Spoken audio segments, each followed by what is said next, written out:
नमस्कार, सुप्रभात इंडिया में आपका स्वागत है। मैं हूं आपके साथ श्रद्धा। बात करते हैं आज की बड़ी खबरों की। पहली बड़ी खबर सलमान खान से जुड़ी हुई है, जिसमें आज जोधपुर का सेशन कोर्ट सलमान की जमानत याचिका पर फैसला करेगा। सलमान पिछले 2 दिन से जेल में हैं। हालांकि सुनवाई को लेकर अभी असमंजस की स्थिति बनी हुई है। दूसरी खबर बीजेपी अध्यक्ष अमित शाह से जुड़ी हुई है। अमित शाह आज कोलकाता दौरे पर रहेंगे। पश्चिम बंगाल में होने वाले पंचायत चुनाव को लेकर शाह का ये दौरा काफी अहम माना जा रहा है। और तीसरी खबर राष्ट्रपति रामनाथ कोविंद से जुड़ी हुई है, जो आज 3 अफ्रीकी देशों के दौरे पर जा रहे हैं। राष्ट्रपति रामनाथ कोविंद 13 अप्रैल तक अफ्रीका के महाद्वीप के दौरे पर रहेंगे, जिसमें वो इक्वेटोरियल गिनी, स्वाजीलैंड और जाम्बिया जाएंगे।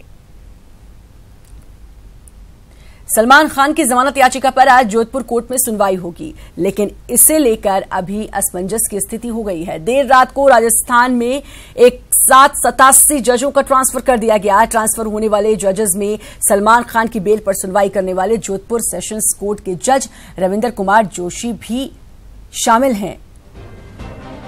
रविंदर कुमार जोशी को सिरोही भेज दिया गया। हालांकि इन तबादलों से सलमान की आज होने वाली बेल की सुनवाई पर असमंजस की स्थिति पैदा हो गई। अब सब कुछ जज के विवेक पर ही निर्भर करता है कि वो सुनवाई करेंगे या फिर नहीं। वैसे 87 जजों के ट्रांसफर को रूटीन भी माना जा रहा है। सलमान खान को बेल मिलेगी या फिर जेल में ही रहेंगे, इस पर फैसला आना बाकी है। लेकिन कल का दिन भी भाईजान के लिए काफी गहमा गहमी वाला रहा।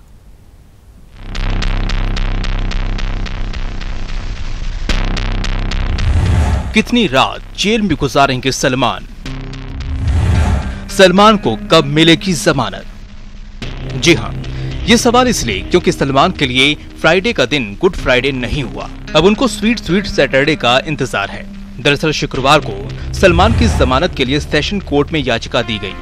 जमानत के लिए सलमान की तरफ से दलीलें दी गई, लेकिन फैसला सुनाने से पहले जज ने निचली अदालत से जजमेंट का रिकॉर्ड मांगा। जज का मानना था कि फैसले से पहले उस जजमेंट को पढ़ना जरूरी है। बेल एप्लीकेशन पर आर्ग्यू कर लिया है। कोर्ट ने रिकॉर्ड मंगाकर कल ऑर्डर के लिए रख दिया। हमने जो पूरा विरोध किया है कि इसके खिलाफ है जो ठोस सबूत है और मजबूत साक्ष्य है, इसलिए इसको आज है जो जमानत नहीं दी जाए और अधीनस्थ न्यायालय का रिकॉर्ड तलब किया जाए।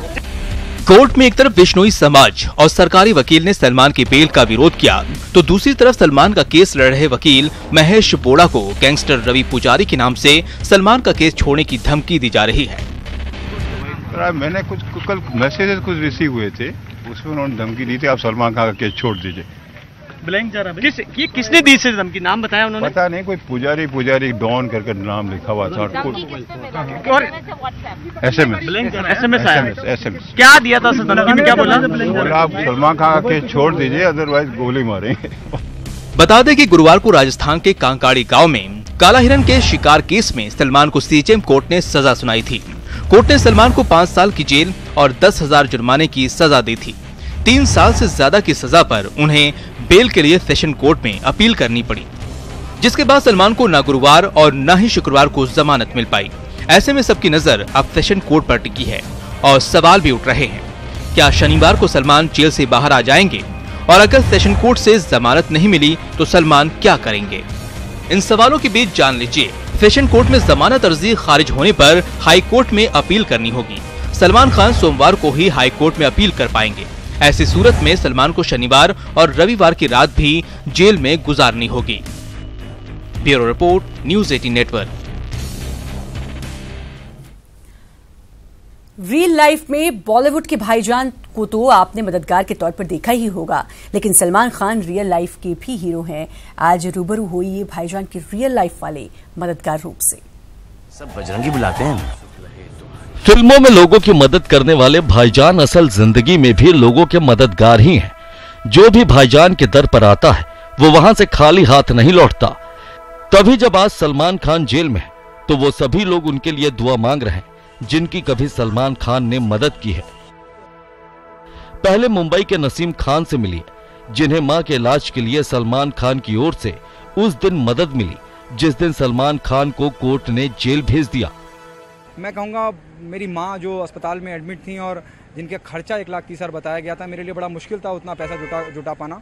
सलमान खान को की संस्था को सिर्फ एक दिन पहले ही, यानी कि मैं कल की बात करूँगा, कल ही मैंने उन्हें इत्तला करी कि मेरी मदर की तबीयत ख़राब है, मैं आपसे मदद चाहता हूँ और उनका हार्ट का ऑपरेशन है, 3 ब्लॉकेज है। आप यकीन करिए सलमान का फैसला जो भी हो, जो भी उनको सज़ा मिली हो, उनके जीवन में जो भी कुछ हो रहा हो, उनका परिवार किन कठिनाइयों से गुजर रहा हो, उस सब को साइड में रख के एक तरफ रखकर मेरी माँ के लिए उन्होंने ये लेटर लिखा और 70,000 रुपये की रकम अस्पताल को देने का दी और कहा कि 70,000 रुपये आपको पहुँच जाएंगे। मदद पाने वालों में से ही मुंबई के एसिड अटैक पीड़िता दौलत बी खान भी है, जिनके इलाज में तो सलमान ने मदद की ही। आज एसिड अटैक पीड़ितों के लिए चलाई जा रही दौलत बी खान के एनजीओ को भी सलमान मदद दे रहे हैं। सलमान जी जब भी पहली बार भी हमको पैसे की बहुत ज़्यादा ज़रूरत थी, तभी भी सलमान जी ने हेल्प किया था, उनके फाउंडेशन ने। और अब के जबकि हम एक ऐसे सर्वाइवर साहस फाउंडेशन का एनजीओ चला रही हूँ, तो मेरे और भी विक्टिमों को वो मदद करते हैं। जितना भी सर्कुलर आता हमारा पूरा पास होता है वो। इन्हीं में से एक है अनंतनाग की जैना बेगम, जिनकी मदद सलमान ने बजरंगी भाईजान की शूटिंग के दौरान की थी। आर्थिक तंगी से परेशान जैना बेगम के नाती के लिए सलमान ने नौकरी का इंतजाम तो किया ही, साथ ही जैना बेगम के रहने के लिए एक मकान भी बनवा दिया। सलमान खान ने हमारी मदद की थी। वो उससे पहले भी जेल हुई थी, लेकिन फिर भी हमने खुदा से यही दुआ की थी वो जेल से छूट जाए। अब उसे दूसरी बार जेल हुई है। अब हम खुदा से यही दुआ करेंगे वो जेल से छूट जाए और हमारी मदद करे। जैना बेगम के अलावा सिर से जुड़ी पटना की 2 बहनें सबा और फराह भी सलमान के जेल जाने से काफी दुखी हैं और उनकी जल्द रिहाई के लिए दुआएं कर रही हैं। मुझे हाई कोर्ट से अच्छा फैसला आएगा। जान लीजिए, सबा और फराह की सलमान ने इलाज में तो मदद की ही, दोनों को सलमान ने बहन भी माना और अब ये दोनों बहनें अपने भाईजान को दिलासा देने के लिए उनसे मिलना भी चाहती हैं।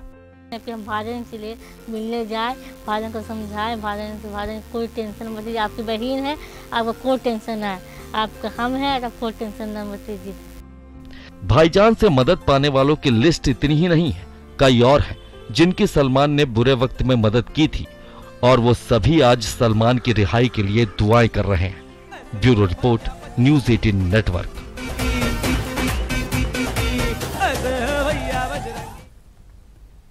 बीजेपी अध्यक्ष अमित शाह जब विपक्ष पर बरसते हैं तो जोरदार बरसते हैं। बीजेपी के 39वें स्थापना दिवस के मौके पर भी उनका यही रूप दिखाई दिया, जिससे कांग्रेस तिलमिला उठी। दोनों हाथ उठाकर 2019 में विजय के संकल्प की मुट्ठी भींचकर प्रचंड आवाज से बोलिए, भारत माता की। अमित शाह की ये हुकार मुंबई की महारैली में थी। मौका था बीजेपी के 39वें स्थापना दिवस का। शाह ने अपने संबोधन में विपक्ष पर जोरदार हमला बोला, जिस पर कांग्रेस ने पलटवार किया। मोदी जी की जो बाढ़ आई है ना, बाढ़, इसके डर से सांप, नेवला, कुत्ता, बिल्ली सब इकट्ठा होकर चुनाव लड़ने का काम कर रहे हैं। क्या अमित शाह जी ये समझते हैं कि बाढ़ और प्रलय उससे प्रपंच होता है, उससे जीवन तहस नहस होता है, और उनको अपने सब विरोधी अब कुत्ते बिल्ली नजर आने लगे हैं।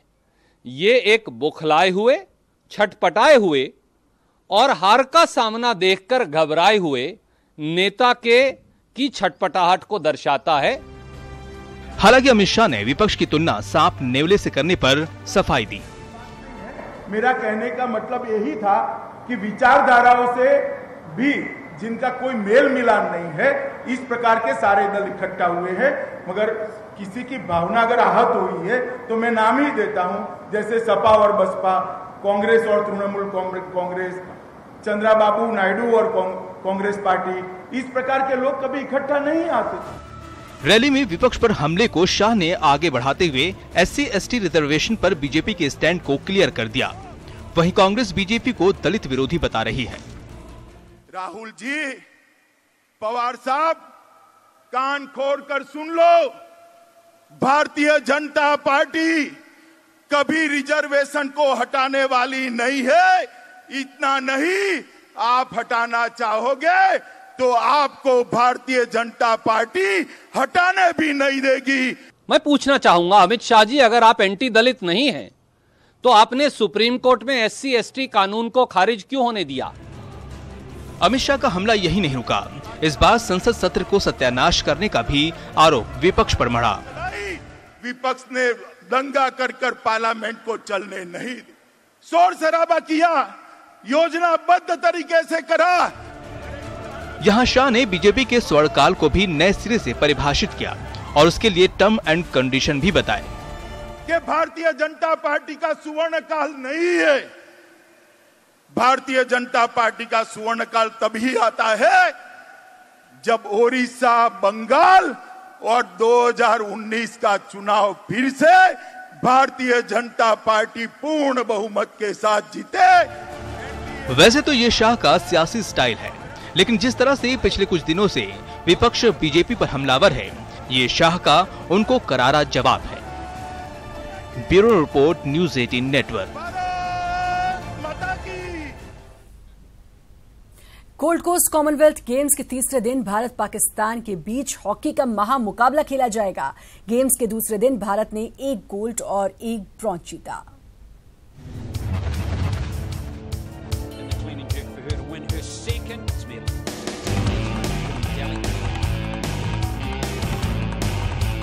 कॉमनवेल्थ गेम्स के पुरुष हॉकी में मोस्ट अवेटेड मुकाबले के लिए भारत पाकिस्तान टीमें तैयार हैं।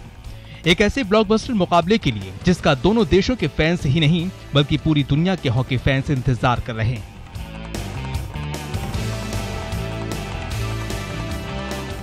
दो बार की सिल्वर मेडलिस्ट भारतीय टीम इस बार गोल्ड कोस्ट में अपने मेडल का रंग बदलने के इरादे से आई है और खेल के तीसरे दिन ग्रुप बी के इस मुकाबले में अपने फेवरेट प्रतिद्वंदी को मात देकर विजयी आगाज करने के लिए उतरेगी।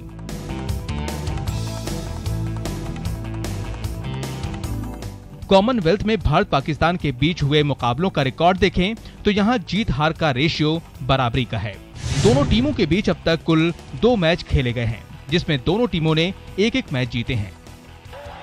दोनों के बीच कॉमनवेल्थ गेम्स का आखिरी मुकाबला 2010 दिल्ली कॉमनवेल्थ गेम्स में खेला गया था, जिसमें भारत ने पाकिस्तान को 7-4 से करारी शिकस्त दी थी। मुंबई में एक बाइक एक्सीडेंट की सीसीटीवी फुटेज सामने आई है, जिसमें बाइक सवार बैरिकेडिंग से टकराकर 100 मीटर से ज्यादा दूर जाकर गिरता है।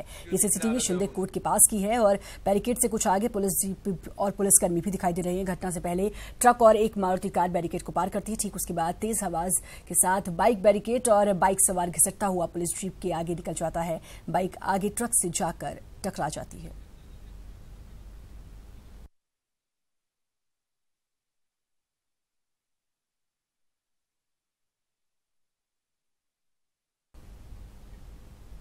जन्नत के जन्नत का दीदार करना है तो गुलमर्ग आपको भी बुला रहा है। क्या देसी और क्या विदेशी, हर कोई गुलमर्ग की बेमिसाल खूबसूरती से देखकर बाग बाग हो उठता है और दिल बरबस ही कह उठता है, बस रुक जा यहीं। People are friendly and we're enjoying the time here. 4 दिन से यहाँ पे हूँ, ऐसा लग रहा है अपने घर पे ही हूँ। It is so safe. जितना लोग यहाँ आएंगे, जितना जानेंगे, तब वो समझेंगे ना कि यहाँ पे सब सिचुएशन एकदम नॉर्मल है। Most friendly people in the world. जन्नत कश्मीर का जन्नत गुलमर्ग गुलजार है देश विदेश से आए सैलानियों से। हर परेशानी पीछे छूट जाती है यहाँ, केवल और केवल सुकून का एहसास होता है। आने वाले हर सैलानी को अपनी गोद में महफूज रखता है गुलमर्ग। अथाह सुंदरता का एहसास कर यहाँ पर हर सैलानी बस खूबसूरत वादियों से लेकर यहाँ के मिलनसार बाशिंदों की तारीफें करते नहीं थकते। And we're enjoying the time here, so thank you very much. Thank you. For accommodating us, and it's so clean. Unbelievable. It's the most friendly people in the world. Honestly, I've told everybody.